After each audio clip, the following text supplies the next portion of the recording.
రేవంత్ రెడ్డి ఆ ఊరు నుంచి వచ్చి ఇక్కడ గెలిచిండు కాబట్టి ఈయన కూడా ఈ ఊరు నుంచి వచ్చి ఇక్కడ గెలవాలని వచ్చిండంట. ఏంటికేయాలి ఓటు? ఈయన మెడ్చల్లోనే ఉంటున్నావు కదా 10 ఏళ్ళ నుంచి, అవునా? ఈటల రాజేందర్కి పక్కనే కదా ఇల్లు. ఎప్పుడైనా మన దగ్గరకు వచ్చి ఇక్కడ దిక్క ఈయనే కదా ఫామ్ హౌస్ కట్టుకున్నాడు కానీ ఎన్నడన్నా మన దగ్గరకు వచ్చిండా? మరి ఎన్నడు రాంది ఇవాళ ఓటాడుగా నీకు ఎట్లా వస్తాడా మన దగ్గర? 10 ఏళ్ళు మంత్రిగా ఉన్నాడు, ఎప్పుడైనా మన దిక్కు చూసిండా? పెన్షన్ ఇచ్చిండా? ఇల్లు ఇచ్చిండా? ఉద్యోగం ఇచ్చిండా? ఉపాధి కల్పించిండా? పోనీ ఎట్లున్నామని అడిగిండా? మన పెళ్ళికి వచ్చిండా? మన సావుకు వచ్చిండా? మంచిగున్నామని మనల్ని ఎప్పుడైనా వల్కరించిండా? మరి ఏం అడగనోడు ఇవ్వాలి సిగ్గు లేకుండా ఓటు ఎట్లా అడుగుతాడా మన దగ్గర? ఎట్లా అడుగుతాడు చెప్పురి? కాబట్టే మిత్రులారా, ఆయన అనుకున్నట్టున్నాడు, పాలమూరు నుంచి వచ్చిన రేవంత్ రెడ్డిని గెలివనీయలేదా, ఆయనను గెలిపించారు కదా, ఇవాళ నన్ను కూడా గెలిపిస్తారేమని. ఆ ఏళ్ళ నేను ప్రతిపక్షాల నుండి ప్రజలతో కొట్లాను కాబట్టి గెలిపించారు. 10 ఏళ్ళు నువ్వు కేసీఆర్తోనే అధికారంలోనే ఉంటాయి, 2 ఏళ్ళ నుంచి మోడీతోనే అధికారంలోనే ఉంటాయి. బీజేపీ నుంచి నిధులు తెస్తా అని చెప్పిండు ఆయన హుజూరాబాద్. ఒకవేళ నిధులే తెచ్చుంటే హుజూరాబాద్లో ఎందుకు ఓడగొడుతుండే ఈటల రాజేందర్ గారు నిన్ను? ఇవాళ హుజూరాబాద్లో ఓడగొడితే ఈడికి వచ్చి గెలుస్తా నువ్వు ఎట్లా అనుకుంటున్నావు?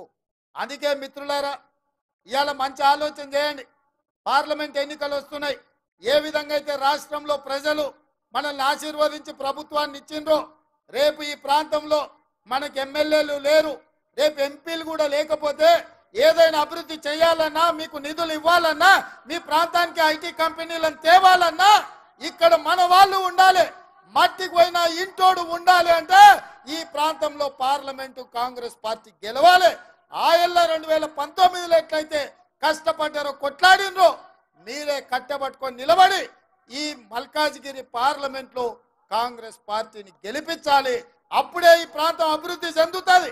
ఎందుకంటే నమ్మిన మనిషి మనోడై ఉండి మన ఇంటి మనిషి ఉంటే నాకు కూడా అల్కగా అవుతుంది. కాగితాలు తీసుకొస్తే ఆ పనులు చేయడం సులువైతుంది. అవసరమైతే ఢిల్లీలో మన ప్రభుత్వం రాహుల్ గాంధీ గారు ప్రధానమంత్రి అయితే మన ప్రాంతానికి నిధులు తెచ్చుకోవడానికి అవకాశం ఉంటుంది. ఇవాళ జంగయ్య గారు అన్నట్టు మెట్రో మేడ్చల్కు రావాలంటే ఈడ పార్లమెంటు మనం గెలవాలి. ఇవాళ ఈ ప్రాంతంలో అభివృద్ధి జరగాలంటే, ఈ ప్రాంతానికి ఐటీ కంపెనీలు రావాలంటే మల్కాజ్గిరిలో కాంగ్రెస్ పార్టీ ఎంపీ గెలవాలి. మీకు అండగా ఉండడానికి మైనంపల్లి హనుమంతరావు ఉన్నాడు, సుధీర్ రెడ్డి గారు ఉన్నారు, ఇక్కడ హరివర్ధన్ రెడ్డి ఉన్నాడు, జంగయ్య యాదవ్ ఉన్నాడు. అన్నిటికంటే నేనున్నా మీ సోదరుని మీకు అండగా. ఎవరికి భయపడాల్సిన పని లేదు. అపోజిషన్లు ఉన్నప్పుడే మన వాళ్ళు భయపడాలి. ఇవాళ మనదే అధికారం ఉంది. మనతో ఎవడన్నా పెట్టుకున్నాడంటే చింతపండు అవుతుందని నేను చెప్తున్నా. అందుకే మిత్రులారా, ఆలస్యం అయింది. మీరందరూ ఇంటికి పోవాలి. దూరం దూరం నుంచి వచ్చారు.